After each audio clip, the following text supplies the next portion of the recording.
Hi friends, welcome to my channel. ఈరోజు మన ఛానల్లో వంకాయ కర్రీ ఎలా చేసుకోవాలో చూద్దామండి. వంకాయ ఎప్పుడు ఒకేలా కాకుండా ఓసారి నేను చెప్పినట్టుగా ఇలా ట్రై చేయండి. టేస్ట్ అయితే అద్దరిపోతుంది. రైస్లోకైనా, చపాతీలోకైనా, రోటీలోకైనా చాలా అంటే చాలా బాగుంటుంది. ఎలా చేసుకోవాలో దాని ప్రిపరేషన్ ఏంటో చూసేద్దాము. ముందుగా అయితే ఒక పావు కిలో వంకాయలు అయితే తీసుకున్నాను నేను. చూడండి, వీటిని బాగా చిన్న చిన్న ముక్కలుగా కట్ చేసుకొని, ఇవి అడ్డంగా కొయ్యకూడదండి, నిలువుగా కోసుకోవాలి. ఇలా కట్ చేసుకొని ఉప్పు నీళ్ళల్లో వేసుకోవాలండి. మనం ఉప్పు నీళ్ళల్లో ఎందుకు వేస్తామంటే కాయ అనేది నల్లగా పోకుండా ఉంటుంది. ఉప్పు వేసుకొని అందులో వాటర్ పోసుకొని ఇలా ఉప్పు నీళ్ళల్లో వేసుకోవడం వలన వంకాయలు అనేది నల్లగా పోకుండా ఎలా ఉన్నాయి అలాగే ఉంటాయి.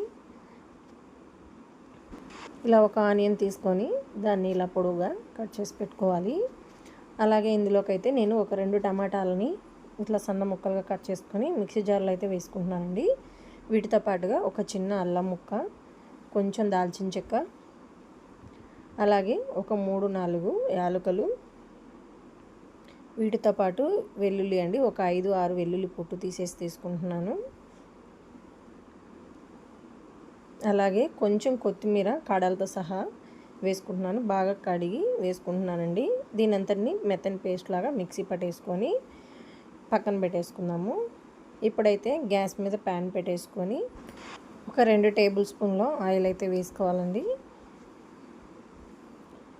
చూడండి, ఒక 2 టేబుల్ స్పూన్ల ఆయిల్ వేసేసుకొని ఇందులోకి మనం ముందుగా కట్ చేసి పెట్టుకున్న వంకాయలు ఉంటాయి కదండి, వాటిని తీసుకొని ఇందులో వేసుకోవాలి. వంకాయలన్నీ ఇందులోకి వేసేసుకోవాలి. ముందు ఒక 5 నిమిషాల వరకు వీటిని అయితే వేపుకుందామండి. ఇంట్లో వంకాయ అనేది వేపు చేసుకోవడం వల్ల కర్రీ అనేది టేస్ట్ చాలా బాగుంటుంది. హై ఫ్లేమ్లో పెట్టేసుకొని ఒక 5 నిమిషాల వరకు కలుపుకుంటూ వేపుకోవాలి.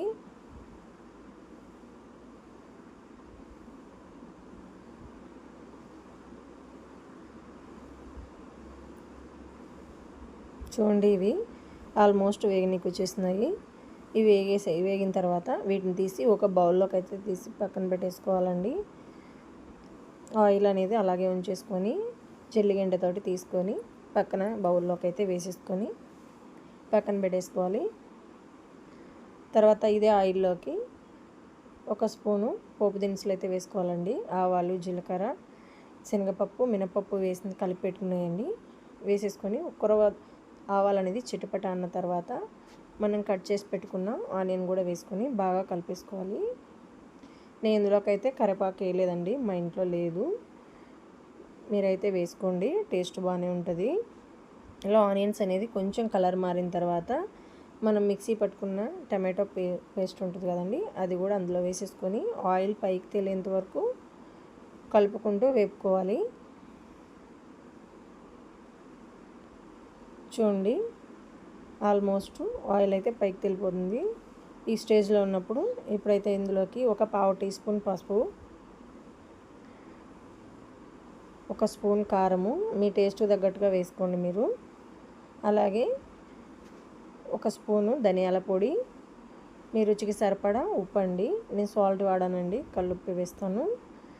వేసేసుకొని వీటన్నిటిని బాగా మసాలాలు బాగా వేగేంత వరకు బాగా కలుపుకుంటూ ఉండాలి.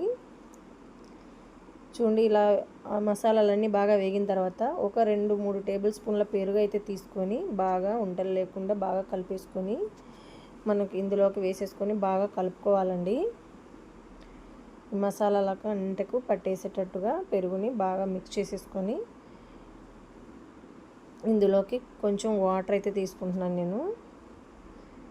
ఇందులో ఎక్కువ వాటర్ ఏం పట్టవండి, మనం ఆల్రెడీ వంకాయలు అనేది ముందుగా వేపేసుకున్నాం కాబట్టి మీ గ్రేవీకి తగ్గట్టుగా మీరు వేసుకోండి. నాకైతే ఒక గ్లాస్ వాటర్ అయితే పట్టినాయండి. ఇవనేది బాగా తెల్లరేంత వరకు ఇలాగే ఉంచేసి ఇందులోకి మనము వేపు పెట్టుకున్న వంకాయలు కూడా మొత్తం వేసేయాలండి. వేసేసి ఓసారి కలిపేసి మూత పెట్టేసుకొని ఒక 5-6 నిమిషాల పాటు ఉడికించుకోవాలి.